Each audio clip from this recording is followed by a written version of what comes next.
Bueno, en este cuarto y último episodio de la clasificación clásica de los materiales, vamos a hablar de la cuarta y última familia, que son los materiales compuestos. Pero, ¿qué es un material compuesto? Un material compuesto es un material en el cual combinamos dos materiales distintos, insolubles entre ellos, importante esto, materiales que existían previamente y los combinamos. Importante estos requisitos porque hace que materiales como el acero, donde tenemos hierro, que es un metal, y carbono, que es una cerámica, al unirlos en el acero no tenemos material compuesto porque el carbono se disuelve e interacciona por disolución sólida en el hierro, endureciendo el acero por disolución sólida o por formación de cementita si tenemos perlita. ¿Qué sucede en los materiales compuestos? Que tenemos un material, el refuerzo, que va a mejorar ciertas propiedades y tenemos la matriz que va a dar integridad a mi material compuesto, y las únicas cargas que puede llegar a soportar son las cargas de cortadura para que se mantengan las fibras en su sitio, pero realmente quien te aporta propiedades sobre todo es el refuerzo, por eso ese nombre. Ojo, el refuerzo no quiere decir de que sea mayoritario o minoritario. Los porcentajes, o mejor dicho, fracciones, porque esto se trabaja con fracciones del volumen del material total, va a depender de lo que necesitemos. Porque gracias a algo llamado la regla de las mezclas, dependiendo de cuánta fracción volumétrica tengamos de uno o de otro, hará que ciertas propiedades al final de todo el conjunto sean diferentes.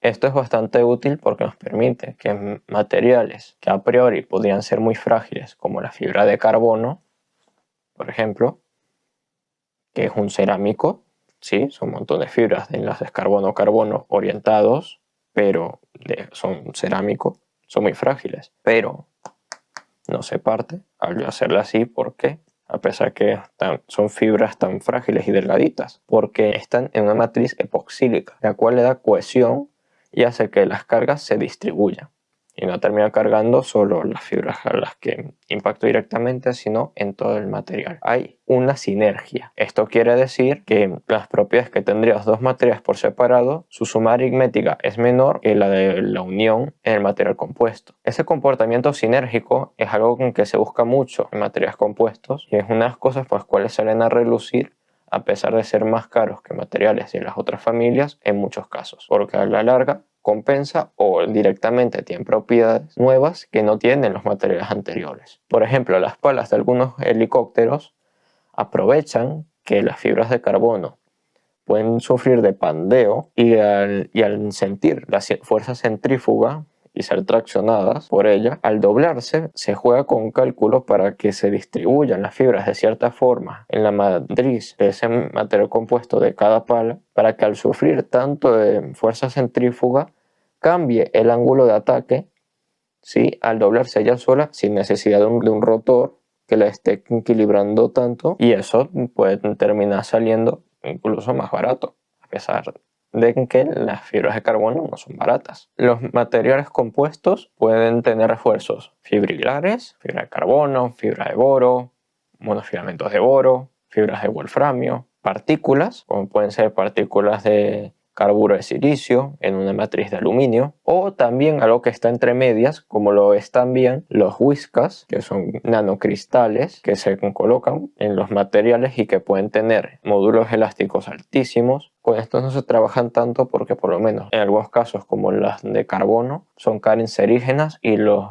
requisitos para trabajar con ellos son muy altos y complicados. ¿Y con cuáles trabajamos? Depende para los que queramos usar, como con todo. Y también dependiendo de qué usemos, para el propósito final se va a usar un refuerzo y una matriz. Y es que los materiales compuestos son tailor-made. Tailor-made quiere decir hecho a medida, hecho como por un sastre, como cuando uno se va a hacer un traje. Los materiales compuestos son así, se hacen ya pensando en el propósito final. No compras materiales compuestos a bobinas de toneladas y toneladas a un fabricante que le hace para varias cosas diferentes, como por ejemplo el caso del acero inoxidable, que igual pueden comprar acero inoxidable una empresa que hace ollas, otra que hace coches, otra que hace trenes.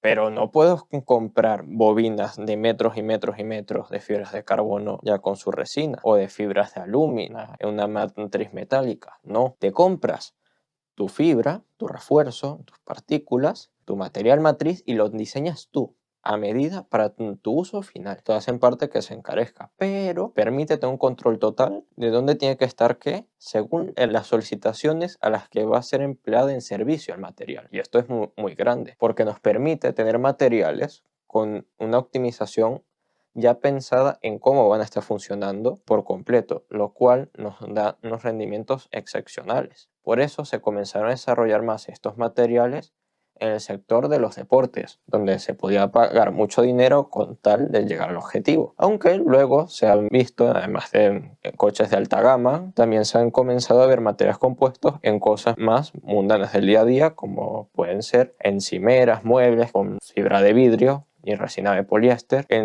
otros sectores industriales como en aerogeneradores, o en algo que hemos usado todos prácticamente alguna vez en la vida, como son los aviones. Ya es que así, los aviones, gran parte de su chasis, de lo que es la carcasa que uno ve por fuera, eso es fibra de carbono, pero que está pintada, por eso no se ve negra. Además, sí, tiene una pequeña malla metálica de cobre para hacer un cable de Faraday y silicon rayo, pero gran parte, de hecho, del peso del avión es fibra de carbono. Según cuál avión, más o menos porcentaje. Pero es que las bondades que tienen la fibra de carbono, al igual que la gran mayoría, no todos, la gran mayoría de materiales compuestos, es que sus propiedades específicas, o sea, una propiedad, como puede ser el módulo elástico, partida por su densidad, o sea, una propiedad específica, en ese caso sería módulo elástico específico. Esto nos quiere decir qué tan rígido es el material por cada kilogramo que tenemos de material. Esto es muy importante si tenemos que montar un componente en algo que se mueve de un lugar a B, porque mientras más masa tenga algo, más energía voy a gastar solamente en mover ese algo, por física. Y más energía es más dinero. Y más dinero es menos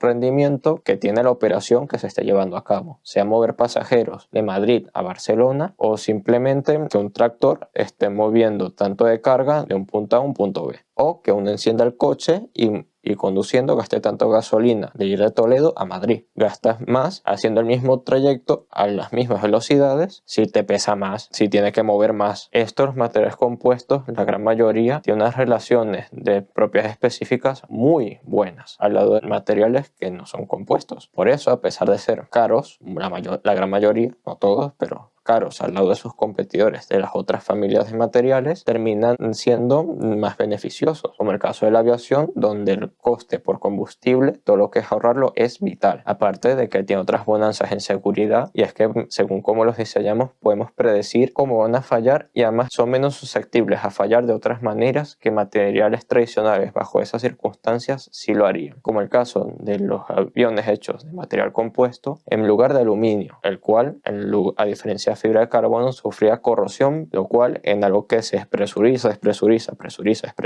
ha llegado ya a costar víctimas mortales en algunos accidentes, lo cual son otras bonanzas más que traen y por los cuales se pueden llegar a preferir utilizar aún costando más. Otros ejemplos de materiales compuestos en los cuales no tenemos esa relación, es menos pesado, no es más beneficioso, sería un material compuesto metálico con resina de cobre y cables de wolframio. Ahí estaremos aumentando el peso. ¿Por qué podríamos querer hacer esto? Igual porque necesitamos las propiedades que nos podría dar el wolframio, puesto de esa forma unidireccional, para un caso donde igual necesitamos mucha resistencia, pero que es un ambiente industrial corrosivo y alta temperatura, no nos podrían valer muchos materiales que tuvieran un recubrimiento polimérico, sea de resina o de un material termoplástico. Pero en ese caso ahí el cobre sí podría ser una muy buena opción por su alta resistencia a la corrosión, pero al reforzarlo con el wolframio, que es sumamente rígido, tiene un elástico muy alto, podemos darle esas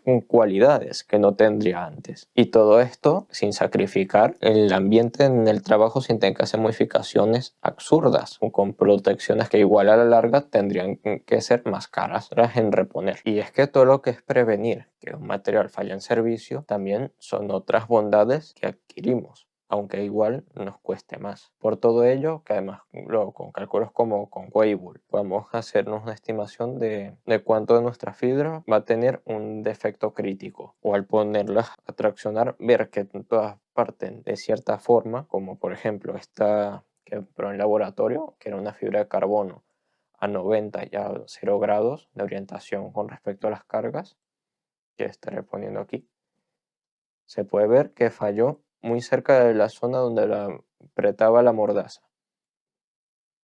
Que con los materiales compuestos además podamos ver eso, podemos mediante cálculos saber de antemano cómo nos van a fallar es muy importante porque nos permite saber si las cosas salen mal, cómo van a salir mal y además tener cierto control, como el caso de los Fórmula 1 cuando chocan, por ejemplo, que sabemos, se sabe hasta el último milímetro de qué forma eso se va a volver pedazos, a pesar de que simplemente parezca algo catastrófico y que se aparta añicos. Está controlado hasta el milímetro prácticamente de cómo debe dañarse cuando sucede la falla. Y esto es muy importante porque nos permite, en el caso de Fórmula 1, conservar la vida del piloto, al hacer que la fractura gaste mucha energía, pero esa energía no se transmite a golpe a los huesos ni a los órganos vitales, no, porque mucha se ha disipado en partir esas uniones. Por todo esto y más, son materiales con un campo bastante verde y muy amplio en cuanto a investigación verde, comparándolo con la metalurgia y los materiales cerámicos, que tenemos cientos y en el caso de cerámicos literalmente milenios